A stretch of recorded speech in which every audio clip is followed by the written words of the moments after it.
Hello, I am a 33-year-old male. My wife is 33-year-old female.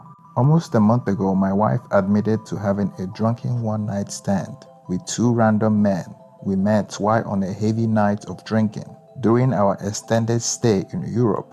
Even typing this seems like a fantasy. Some context: we have been together for 11 years and have been married for the last 2 years. My wife has been severely depressed for the last 5 years, unsatisfied with her career path and a lot of her surrounding life decisions. I have tried to support her through all this as best as I possibly could, but over the last 2 years, I have become fatigued with trying to support her.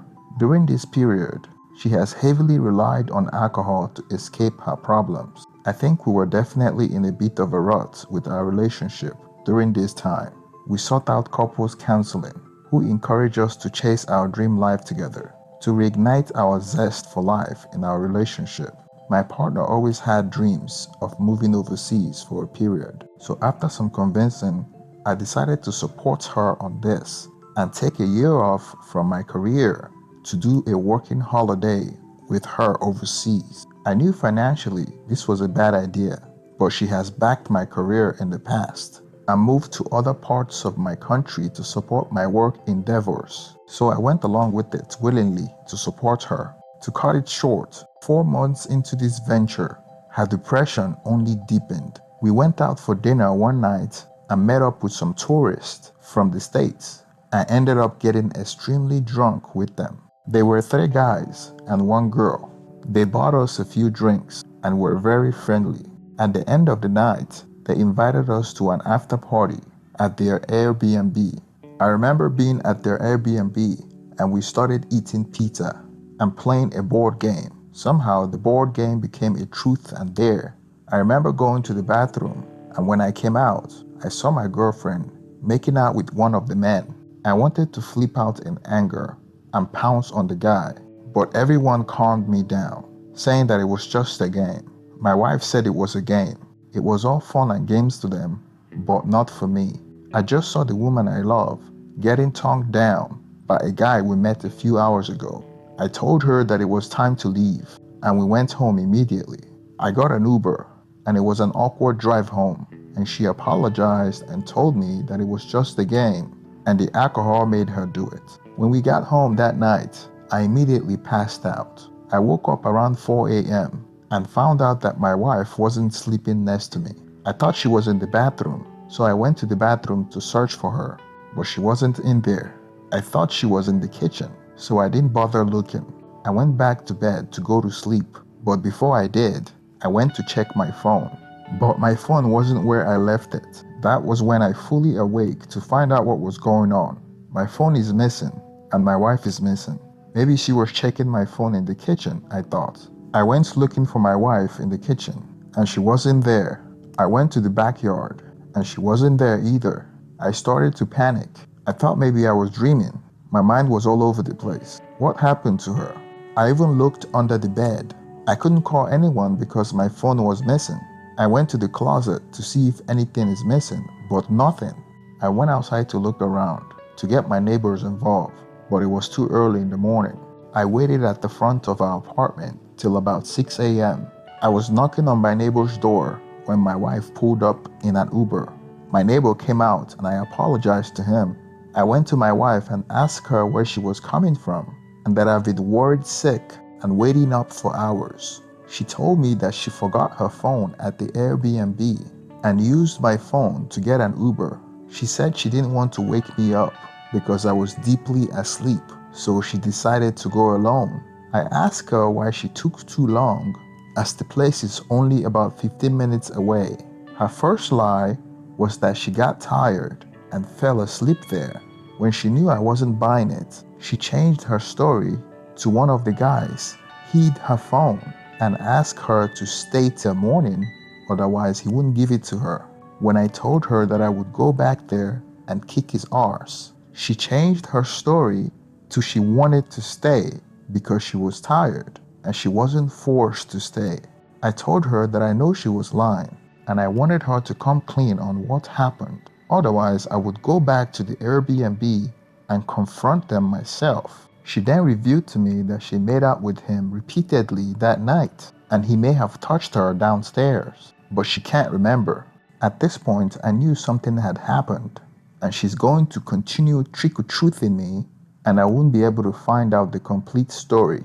I decided the following day that I need to get to the bottom of the story, and if it takes going to confront them at their Airbnb, if they haven't left already, I will do it.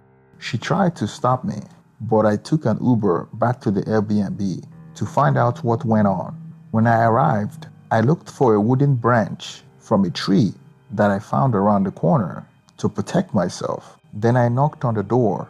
The door was answered by one of the guys, but not the one that made out with her.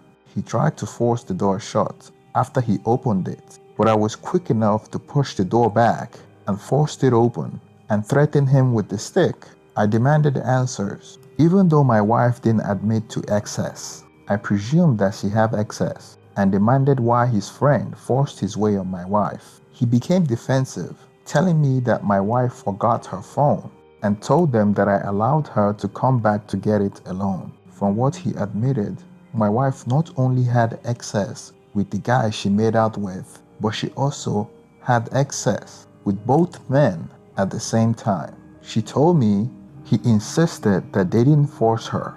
He even showed me pictures that they took while my wife was there, and she was happy and smiling on all the photos. I went home angry and confronted her, and she admitted to everything. So what really happened is that she apparently forgot her phone and took that opportunity to finish what she started earlier in the evening. When she went to the Airbnb, she didn't want to leave after she found her phone and continued the party and started making out with the same guy, and the other guy joined in, and they took her to the bedroom and tag teamed her.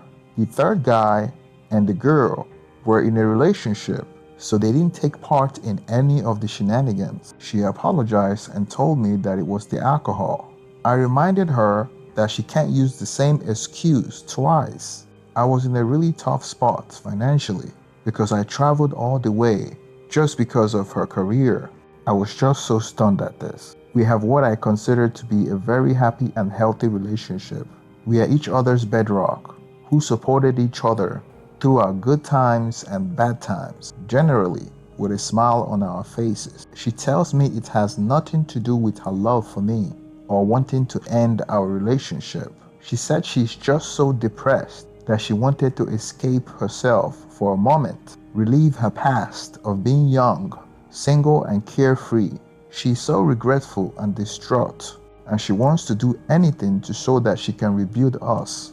Rationally, I understand this, and I believe her when she said she still loves me. But I just can't fathom how someone can love you so much and so selfishly give this away so easily. She begged me to stay, but needless to say, I caught an early flight back to the States, and I'm now jobless as I took 12-month extended leave of work.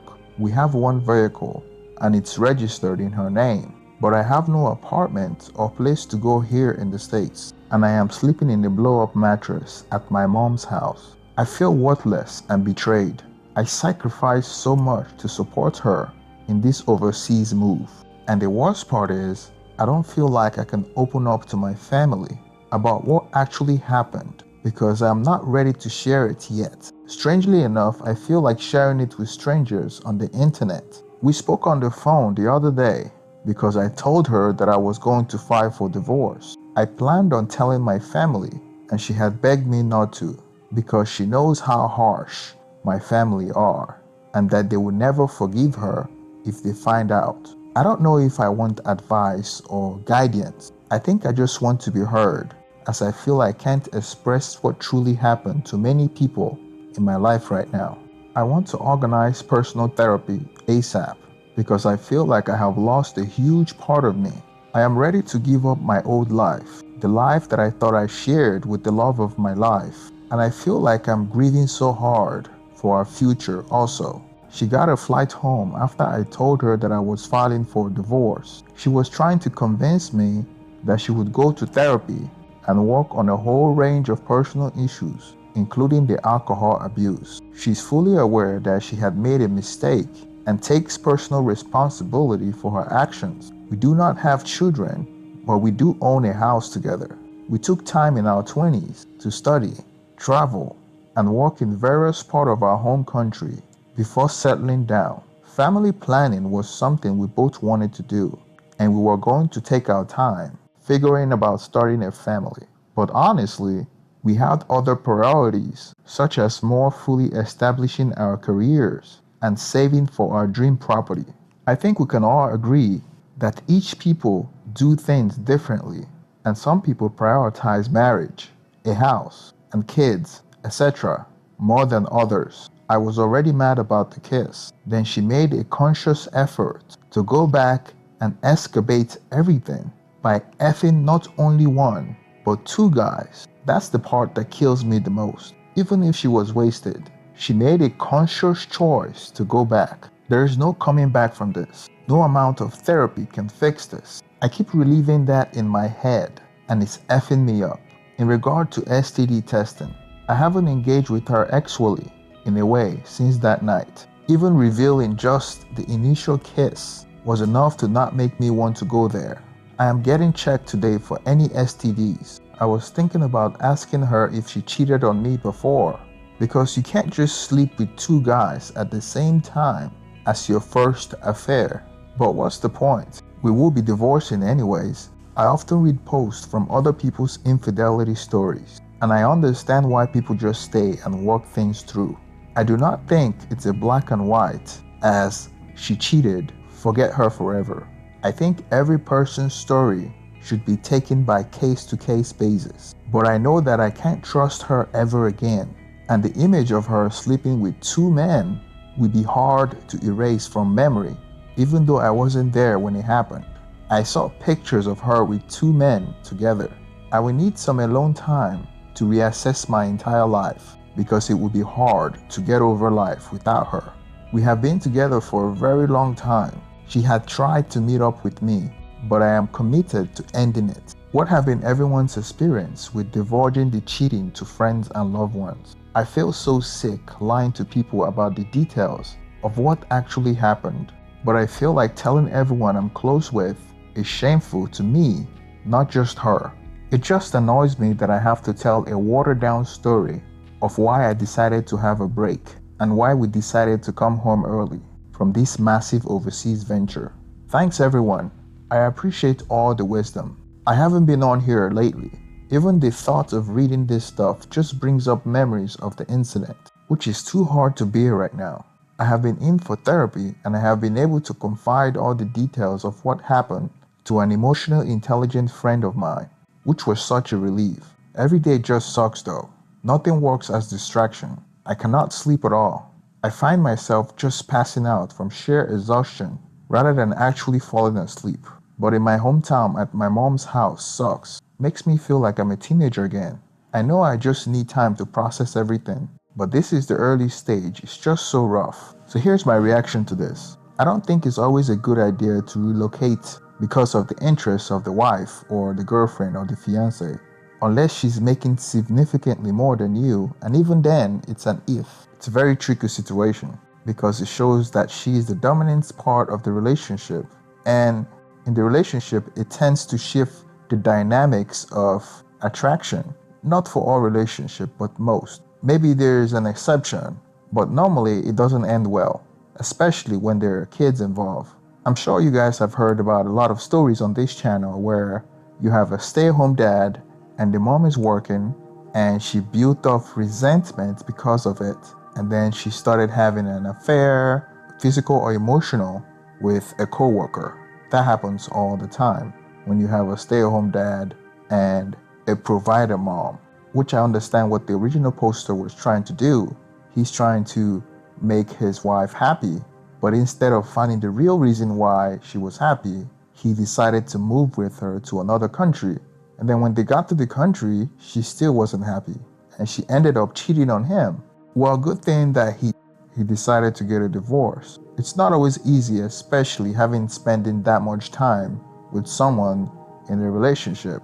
But when you have someone that tried to rationalize everything by blaming it on alcohol and trying to push the blame away from herself, then it's difficult for that kind of relationship to work out. But he should count himself lucky because they don't have kids together. So the divorce should be easier in terms of asset allocation and emotional attachment. Please don't forget to like this video for more content like this. Thank you and have a wonderful day.